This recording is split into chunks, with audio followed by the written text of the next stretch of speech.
All right, folks, welcome back to Kings of Opinion, episode 153. Got the Wanderer here with me. Say hello, bud. Hope you're doing well.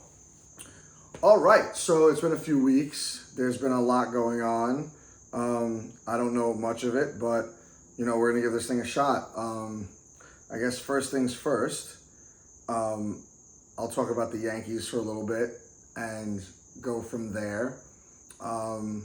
It's weird how the Yankees have been playing, right? Like, they look like they suck all the time and they're not scoring runs, but somehow, some way, they could have been, after this weekend, just 2 games out of first place in the AL East.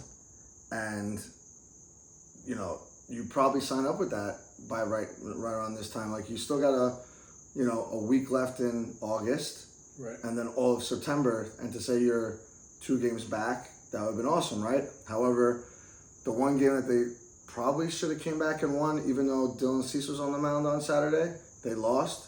So they were 3 back going into Sunday. They wound up hitting really well on Sunday, hitting well late in the game as well, and they wound up beating Toronto Blue Jays 2 out of the last 3 at home, which is, good news, I guess, if you want to say, because when they were up in Rogers Center, they lost 2 out of 3, and they have had a terrible record in the Rogers Center the last couple of years. So to come home and do their thing and, sweep Baltimore on the road. They lost 2 out of 3 to Toronto, but then come back and win 2 out of 3 to Toronto. I think you'll sign up for that for the most part. You know what I mean? Yeah. The Yankees have been great in one-run games because they have no choice. Their bullpen and their pitching's been really good. Unfortunately, we lost Ryan Weathers on Saturday. He was pitching well. He got, forearm fatigue. It was forearm tightness originally. Now it's just fatigue. Okay. So he avoided major injury, which is good. So he'll only be out a couple weeks. I think since we last spoke, Max Fried also went down for a couple weeks, but he's still throwing bullpen sessions. So it's not as bad of a bone bruise this time around as it was the first time around. That shelved him for 2 months. So it looked like the Yankees dodged 2 bullets. And then over the weekend on Sunday, they got Cody Bellinger back. And as of right now, looks pretty decent. Like, no complaints about his hamstring and all that good stuff, So, that is looking okay. Overall, am I happy they're in second place? And as of right now, they're 3 games back. I did see that the Rays won already today, so they're 3.5 games back. But if the Yankees win, it'll go back down to 3. So hopefully the Yankees could win. And I guess the most concerning news in the last couple of weeks since we talked is we thought Giancarlo Stanton would be coming back by September. That's not the case. That is not the case. He wound up hurting his other calf running the bases, and apparently he fell or something like that running the bases. So, the calf strain that he was rehabbing the last couple months, he didn't hurt that one again, but he hurt his other one while doing rehab. Now, I don't know. I don't even know if I have a question for you or if you want to throw out a statement or whatever. I don't really know what to say. I've been Big G's biggest supporter because of what he does in the playoffs. Right. He didn't do it last year, which is whatever. Those things are going to happen. But, I don't understand how someone of his physique can have all these, I guess you call them soft tissue injuries. Yeah. Just doing, not even running, jogging. Because he's such a big dude. I can't see him sprinting anymore. And the Yankees don't even want him to do that. They just want him to run, at a little bit faster of a pace and slow jog. You know what I mean? Right. Maybe a slight bit more effort. 10 more %, let's say. Yeah. And he's just constantly getting hurt. And, I don't know what their game plan is. They might get rid of him at the end of the year and use contract. I was doing a little bit of reading on this when I had some downtime the other day. Okay. And, he's going to cost them $25 million. Or should I say his contract is $25 million next year. 15 of which the Yankees are on the hook for, and 10 of which the Marlins are on the hook for. So the Marlins have to pay that 10 no matter what. Okay. So do they cut ties and find somebody else better for the roster spot? I don't know. Well, it does seem that he's quite, very injury prone, and he's not getting any younger. So, yeah, it's. I guess that's something to think about, right? Yeah, like what I would kind of do, I know you can't do this, but like I would just tell him, go balls to the wall in spring training. If you hurt yourself, you hurt yourself. We'll see you in October, and we'll try and play you in October. Like basically let him come back at the end of September, get like 20 to 30 at-bats, and then throw him into October and see if he can do anything for you in October for next year, because I think next year is his last year of his contract, so to just try to get something out of him, and then if you put him on the IL for 60 days or whatever it is, or even 120 days, like you could just pick somebody else up and bring someone else up for the for the season. You know what I mean? Like I don't know what else you could do, because I can almost guarantee like you drop him, some contender is going to pick him up and be like, this is a great power bat to be a DH. Now, he might go on another team and do the same thing and get hurt. And then, shame on them, they didn't have to pick him up. But if we're flipping that salary and the Marlins are flipping that salary, that someone's going to pick him up for the league minimum just to have a contract and, deploy him as a DH. And you look at some of these, like teams, like, Tampa Bay couldn't have him as a DH. Even the Dodgers. The Dodgers have so much talent, but it seems like when the Dodgers do what they do, guys get hurt or guys underperform. Like look at Kyle Tucker. He's having his worst season ever, and he just got a big contract from the Dodgers. You know what I mean? So like, the Dodgers are all in win mode now every single year. Right. They wouldn't pick him up for whatever it is, $1 million, just to have him DH all the time. Like I know they're Shohei Ohtani, but they'd probably pick him up and put him on the bench and use him as a pinch hitter. Yeah. Late in games, So I don't really know if I want to let him go. He's just such an interesting case because he has that kind of power and can change the game and carry you for 2 weeks or something like that. Like, do I really want to get rid of him? I don't know. It's just so weird to me.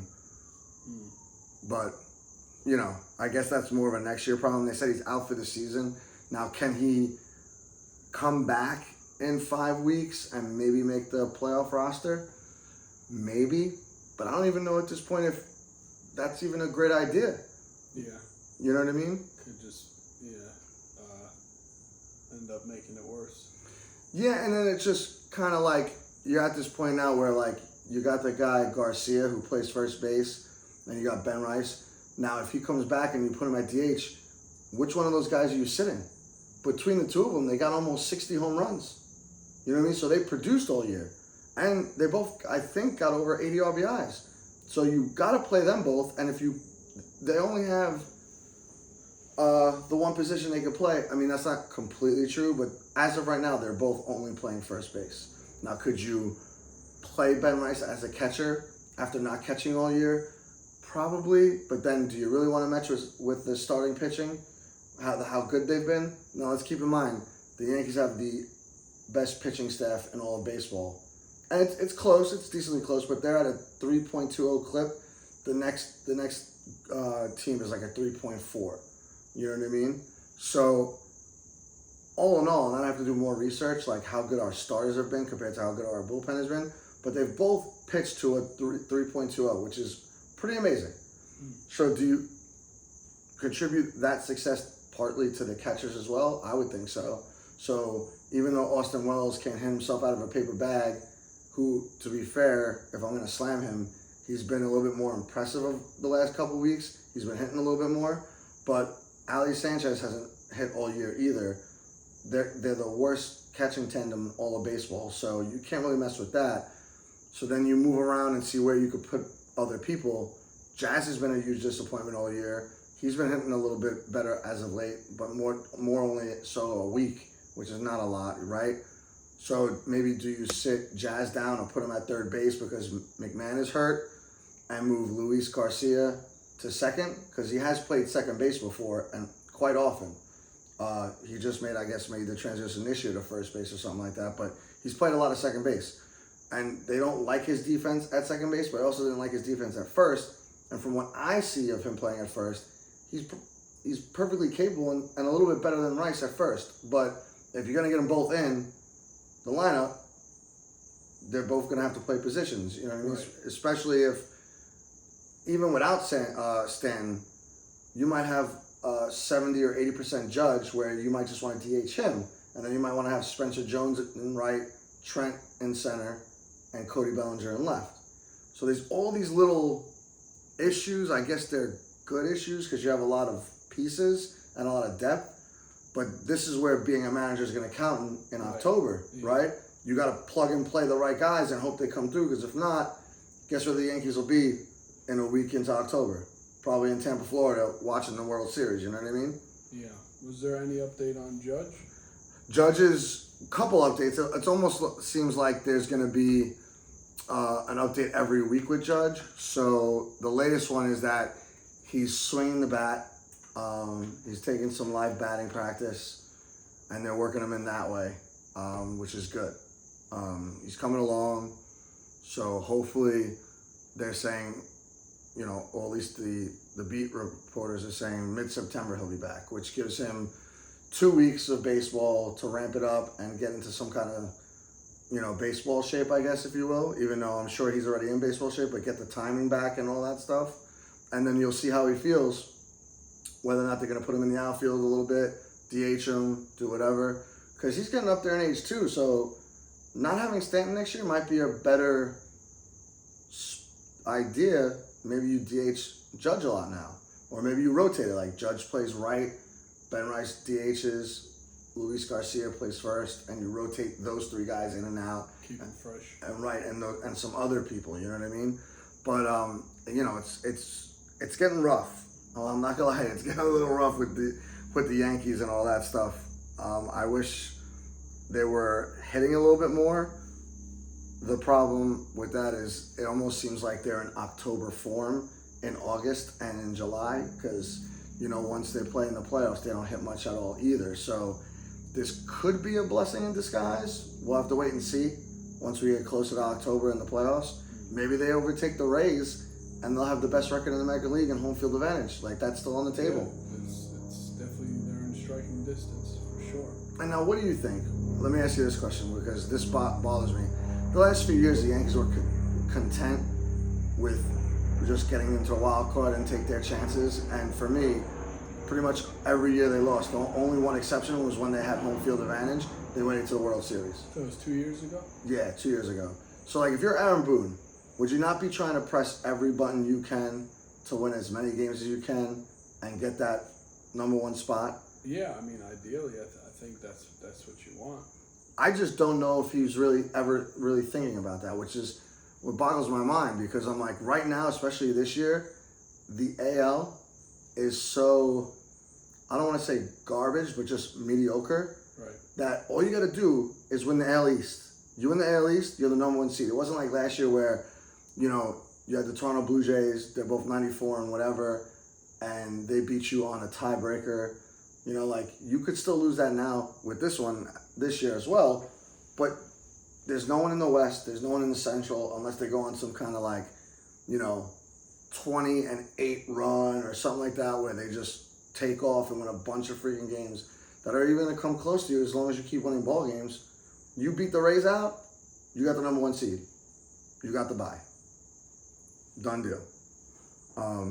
So, I don't know. I hope he's doing that. I hope he's listening to other people and trying to really go after that AL East. But, you know, I guess we'll see. The next week is going to be very telling for the Yankees, because you're playing the Houston Astros, who, even though they're not that good, they're still going to be a thorn in the Yankees' side these next 3 games. And then over the weekend, you play 4 games against the Red Sox, who the last time we played them were extremely hot. Yeah. And then even before that... Did they sweep the Yankees last time? No, we won a game. Okay. But, like, if we go back to beginning of July, when the Red Sox started that really hot streak where they were, like, 35-5. The Red Sox at Fenway swept the Yankees 4 games to start that journey. So now it'd be kind of nice for the Yankees to do something similar to end their journey, because they came back down to earth in the last 2 weeks. They lost a bunch of games, but they're still hanging tight. Like right now, the standings, the Yankees are only 3 games better than the Red Sox, where in the start of July, they were 15 games back. Right, I remember. So they picked up 12 games in a month and let's say a half, right? So with that being said, if you could do what they did to us in July and you, let's say, win 3 out of 4 games, you knock them down 3 more games. If you sweep them, you knock them down 4 games. So what was once 3 is now 7. You create a little distance, and now look at it, you're in September already. You know, after this weekend, you'll be in September 1st mode. You got, 20, 24 games left. Now just worry about taking the Rays. Now, if you win, let's say 6 out of these next 7 games at home, you're bound to pick up a game or 2, you would think, unless Tampa Bay wins a bunch of games. So, that's this next week is going to tell all with the rest of the schedule for the Yankees, because then after that, I don't want to say it gets easier, but you could let up a little bit. You know what I mean? Right. This would be. This is the home stretch. Yeah. This is the tough 7-game challenge that they got ahead of them. You know what I mean? So we'll see. But yeah, I'm gonna put a little bow on the Yankees for now. Let's talk about your Mets. Oh. No, I mean, not much really for me to say. I haven't been paying a whole lot of attention. I do, I feel like they've been 10 games back or around there since we last had a show. Yeah. And it seems like that's where they're at. Is that where they're at right now? It could be bigger than that. I'm actually gonna check, but keep going. Keep doing your thing. So, I haven't, like I said, I haven't really watched a whole lot. All right. Well, you're not far off. They're 13 under. Okay. But listen, I don't want to shed some light, but I'll try. They had a nice 5-game winning streak going for them not too long ago. Right. I'm trying to look for it right now. Let's see where it was. No, maybe I'm lying. Maybe a couple weeks ago. They have a few 4-game win streaks. Yeah, I mean, so at the beginning of this month, they played the Marlins, and they lost a bunch of the games to the Marlins. They got swept, actually, at home against the Marlins. Then they swept the Guardians, won 2 out of 3 against the Pirates. So not a 5-game win streak, but they won 5 out of 6. They showed a little life, yeah. Yeah, and then it's really, on that road trip, they played the Guardians, Pirates, and Braves, and they won 4, 5, 6. So they went 6-3 on the road trip. So not bad. That should be how they play baseball all year long, and then they'd be pretty good, right? Then went on they went on a homestand against the Nationals and the Padres, and won 5 out of 6, 4 in a row, and then had lost 2 out of 3 to the White Sox, and here we are. And that's never good. And now they play the Brewers, and then they play the Astros, and then they play the Rays. So what I'm going to say is Mets get hot, lose 3 to the Brewers for us because nobody cares. The Brewers are on fire. Okay, every time I look up, even though I think the Brewers even beat the balls out of the Braves recently, they smoked them up. But, lose whatever, 2 out of 3 or lose all 3, I don't care, to the Brewers. Beat up on the Astros and beat up on the Tampa Bay Rays for me.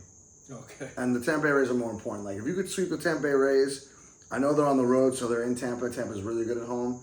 But if you could just get semi-hot right there and beat up on the Rays, Big help. that'd be a big help. Huge help. You know what I mean?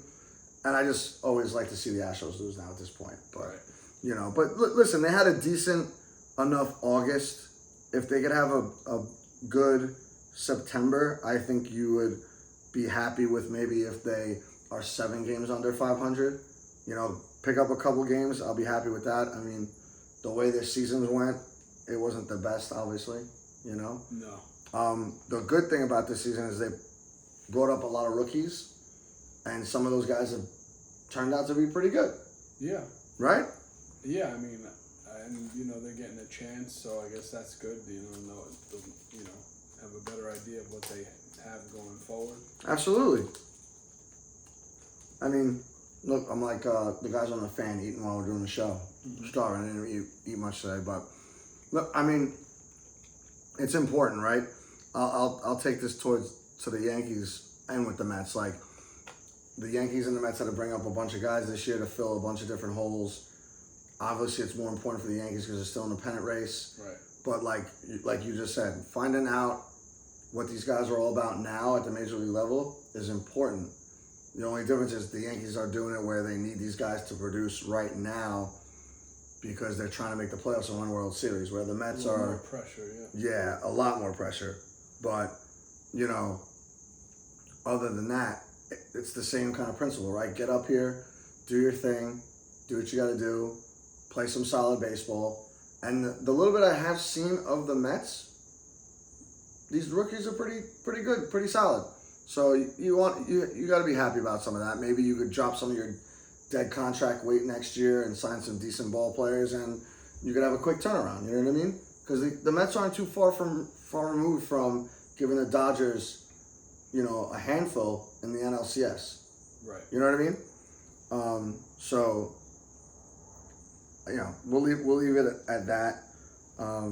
It sucks that we can't be more excited for the Mets and talk more about the Mets because, it's too much to watch two teams all the time. Like, I can't do it.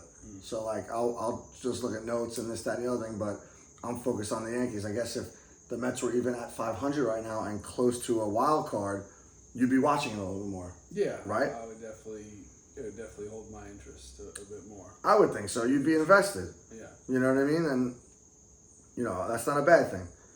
Especially the way these things are. Like, let me just see this wild card thing real quick. So the Mets, they're 11.5 out of the wild card. If they were 500,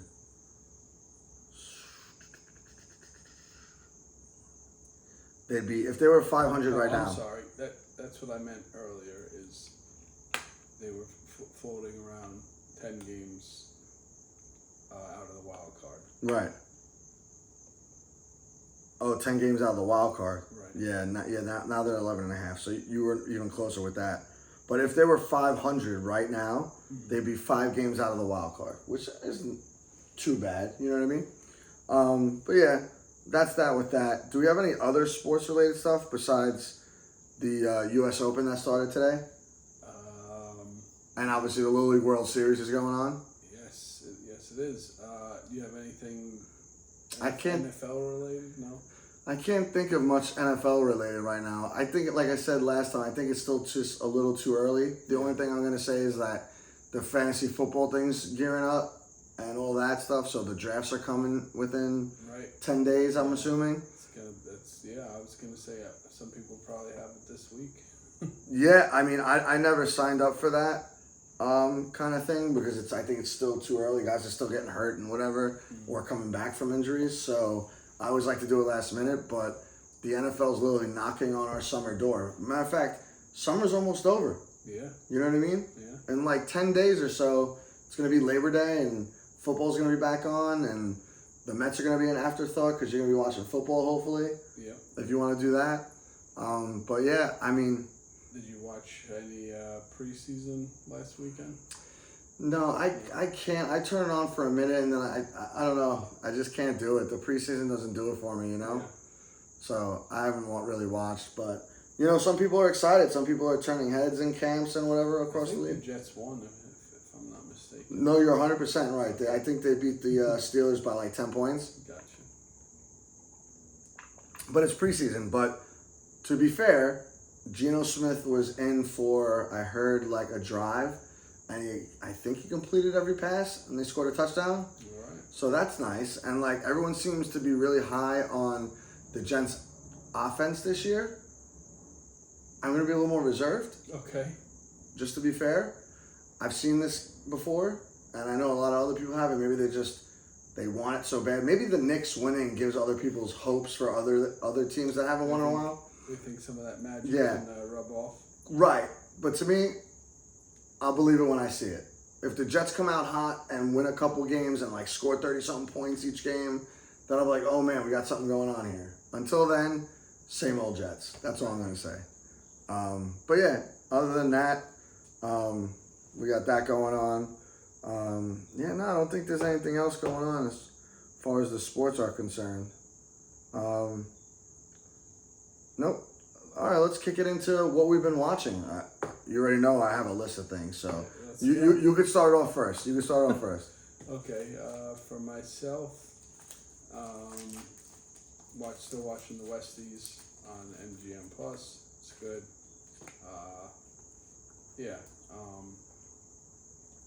I think you'll enjoy it when you get around to it.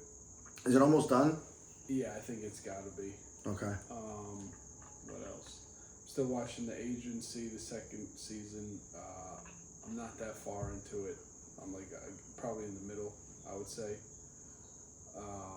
What else? Oh, the other thing I'm watching, I think I forgot to mention this last time, is God of Monsters on HBO. What is that? It's about reptile smugglers. Really? Yeah. It's pretty good. Is it like a documentary kind of thing? Yeah, documentary series. There's 3 episodes out, and the new one, they have new ones every Thursday. But yeah, it's interesting. I like it. Really? Yeah. Cool. And what else? Oh, Lanterns. I watched the first one. I thought it was really good. I did not watch the new one yet, though. So what would you think about? Have you watched? Yeah, I mean, I watched the Lanterns too. I told you before the show, I'm really happy you watched it. You need to watch the second episode ASAP, like before the third one comes out on Sunday. Yeah. Because I didn't even pick up on this, and I'm not gonna try and ruin too much, but for DC, I was blown away at the first episode. So I was like, I gotta watch this every week, and it's almost like a true detective show. You know what I mean? Like, it's not just all, superhero stuff or whatever. Like, you'll see a little bit of it, but it reminded me of the show True Detectives. But these guys, that's what they're doing. They're investigating some kind of crime or whatever, and they don't know what's going on. Right. And they're jumping back and forth in flashbacks or whatever. Yeah. So I like that. The second episode, I saw a reel on Instagram. I guess when you talk about the phones are crazy nowadays. We don't have to get into it, but it just pops up, the lanterns, and supposedly in episode 2, there are 5 different lanterns that are in there that you just don't even know are lanterns. Oh, really? Yeah. Wow. And 1 Batwoman, apparently. Now, I don't know, this is not confirmed or anything like that, but when I saw this, yeah, but they put, for example, the 2 people that you know already are on there. You have Hal Jordan and Jon Stewart. Right? So you got those 2. And then there's, I think, 3 other ones. Yeah. And the only hint they're going to give you is they're not just Green Lanterns, if you catch my drift. I see. So, which brings me back to the name of the show, Lanterns. So I'm getting even more excited thinking that at some point in this show, you're going to see, the different lanterns, which would be so dope, because they've yet to do that on live action TV. Yeah. So I'm crossing my fingers for that. That show is awesome. I like the cast too. The guy who plays Hal Jordan, I forget that guy's name, but he's good. Kyle Chandler, is it? Could be. Might be. He's good in pretty much everything he's in. I thought the bar scene was really good. Yeah. And the other guy, what's his name? Jon Stewart, you said? Mm-hmm. He's good too, because I forgot he was from Rebel Ridge. Yeah. I don't remember his first name.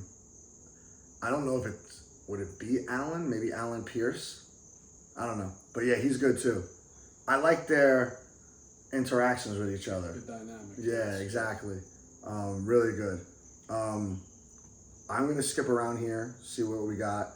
I finally watched Crime 101 with Halle Berry and all that. Great movie. What's that on? Prime. Okay. It has Mark Ruffalo in there, Halle Berry. and Chris Hemsworth. So basically Thor, Storm, and Hulk. And some other people. Star-studded affair. Yeah, and also the guy from Eternals. I don't know his name, but like the skinny, tall guy. Okay. I don't remember his name, but Nick Nolte's also in it. So it's a cool movie. Very entertaining. I liked it. Great. Nick Nolte's still making movies. Yeah, I mean it was a small part, but he was still in there. Yeah. Give him his credit. Good man. But yeah, so you had that. I watched The Long Shot, which is just a movie I found on Prime because I was watching Crime 101. Okay. A silly little golf movie, entertaining, short and sweet, nothing crazy, but you know, it's got its funny moments and everything like that. I couldn't tell you everyone that was in it. You've seen them all before in smaller roles, so this is like one of those like, you know, their first. I don't know if it's their first big roles, but these are people that are in a movie together, as B-listers or whatever. But it was entertaining, so it was cool. I finished House of Dragons. I don't know if we talked about that 2 weeks ago. I'm not sure if we did, but you know, I've watched it all. So what'd you think? I liked it. Yeah. I didn't love it, and I think part of it is because of the end, because they left it on a cliffhanger. Yeah, they didn't really, you know, give you a whole lot there at the end. I mean, they did have a battle, but nothing really got resolved. No, that's kind of what left me hanging. Like, I was getting all amped up on the last episode, and I'm like, and it was a long episode. I think it was like an hour and 15 minutes. Yeah, a lot of them were. Yeah, no, you're right. Like a good, out of the 8, I would say at least 4, if not 5, were over an hour, even if it's an hour and 2 minutes. And then the other ones were like 58 minutes. So all long episodes. And then like you said is right. They had a battle, and I was like, okay, we're gonna see some kind of cool ass ending. And they left it to you how they left it, just in case that no one didn't finish it yet. And I was a little disappointed. Yeah. And like, if they would have finished it with a better ending, and I get it, they want to make another season, this, that, and the other. But I also heard that next season, I think season 4, is not going to come out for 2 years. Oh, wow. Because they're going to make season 2 of The Hedge Knight? I mean... Yeah, the Night of the Seven Kingdoms next year. So they're going to skip a year. So now I'm like, you know, I got to wait 2 years to find out what's going on with the end of this war thing and everything that's going on.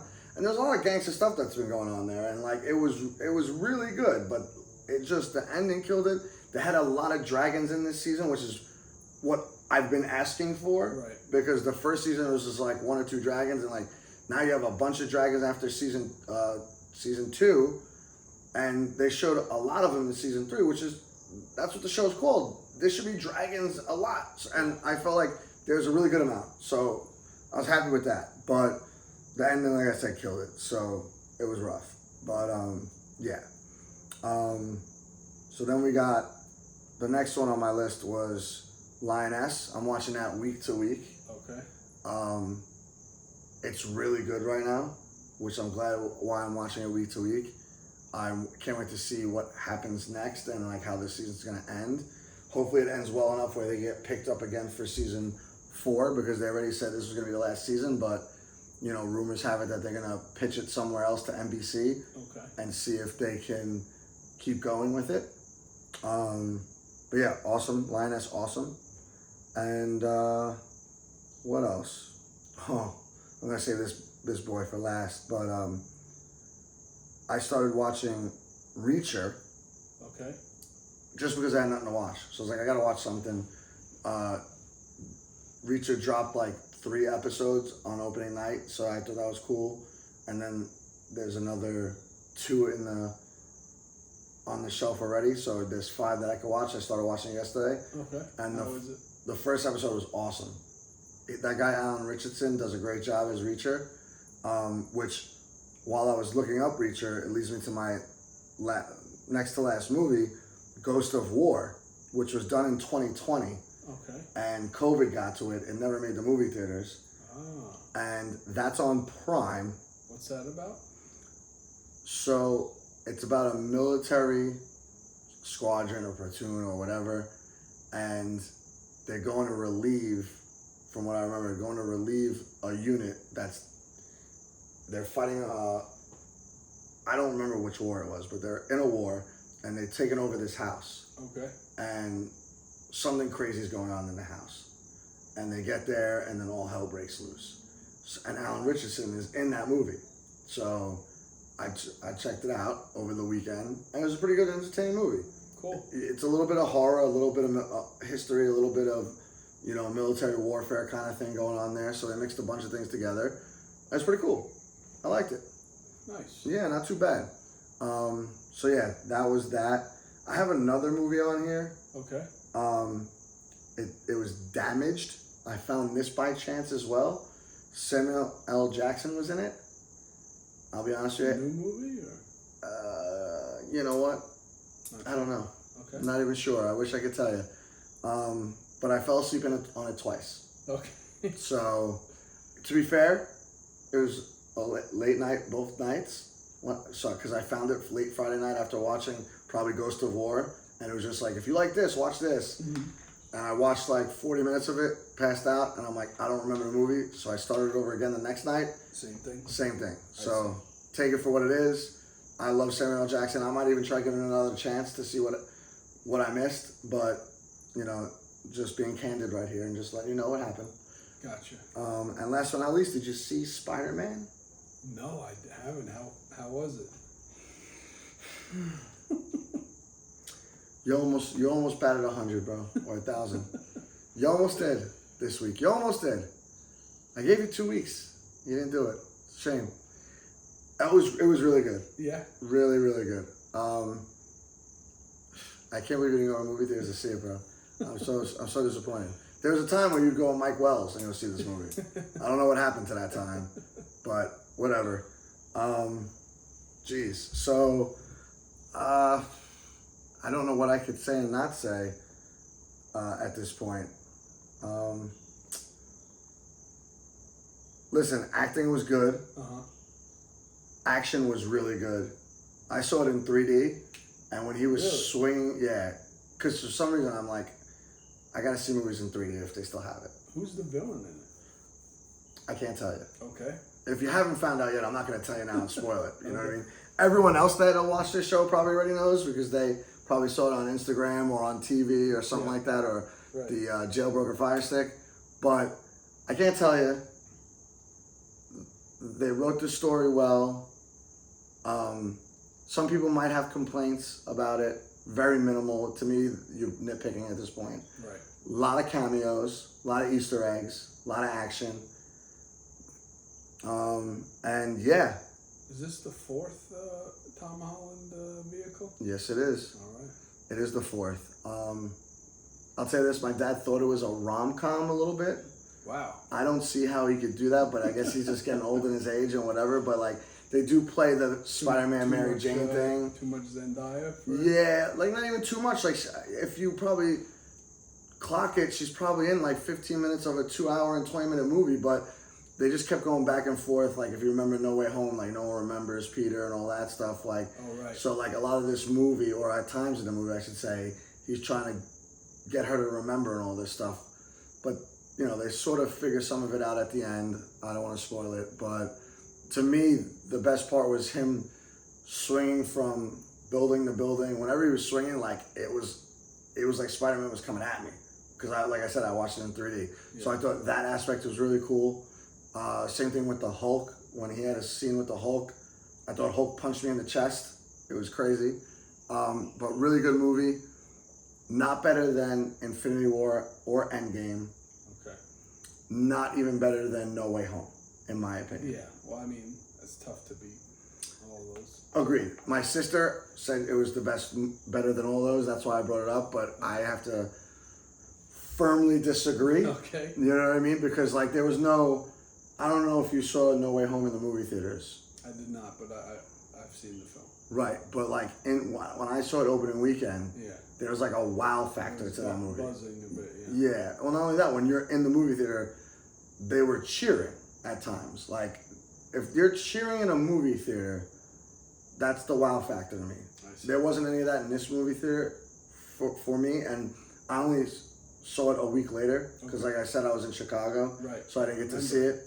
So maybe there was cheering over the opening weekend, But either which way, it's made a ton of freaking money. It's already over $2 billion. Wow. And it did that like last week. So within 2 weeks or so, it went over $2 billion, maybe 3 weeks, whatever. But it had the biggest opening weekend, I think, besides Endgame. Wow. Yeah. And speaking of that, one last little caveat. Did you see the Avengers Endgame trailer? I did. I mean, not even Endgame, Doomsday trailer. I'm sorry. Yeah, Doomsday. What'd you think? Looks good. It looks like there's a whole lot going on. That's because there is a hell lot going on. I cannot wait to see this movie. I'm gonna watch that probably like 4 times in the movie theaters. I'm telling you that right now. When does that come out? December 18th. Wow. So they might Right lose around me. Christmas. Yeah, they might lose me Christmas weekend, but if I got nothing going on, I'll go see that movie at 12 o'clock in the afternoon on Christmas. But what's funny about that is they're going to even make me go see Avengers Endgame again in the movie theaters next month, September 25th, because Oh, they're bringing it back? they're bringing it back, and apparently they added some other scenes so that it could help you with Doomsday. So, Interesting. and then a different, I guess, extra end credit clip. Okay, so it's like all tie-ins? Yeah, like I guess, I don't know if they do something special and do a bunch of different scenes from Doomsday and just drop some clips at the end of the movie to get you hyped up or something. I see. But they already got me because I loved Endgame, so I'll go see that again. Whatever. Cool. Yeah. Other than that, that's all I got, pal. It's all she wrote. So give us your. Yes, we have one musical selection. As always, this week we're going with Denzel Curry and Kenny Beats with 2. That's the pick for this week. Sweet. All right, folks. We'll hopefully see you next week. If not, we'll catch you hopefully before Labor Day. Everyone enjoy the rest of your week and your weekend. We'll see you soon. Take care. Later, fellas.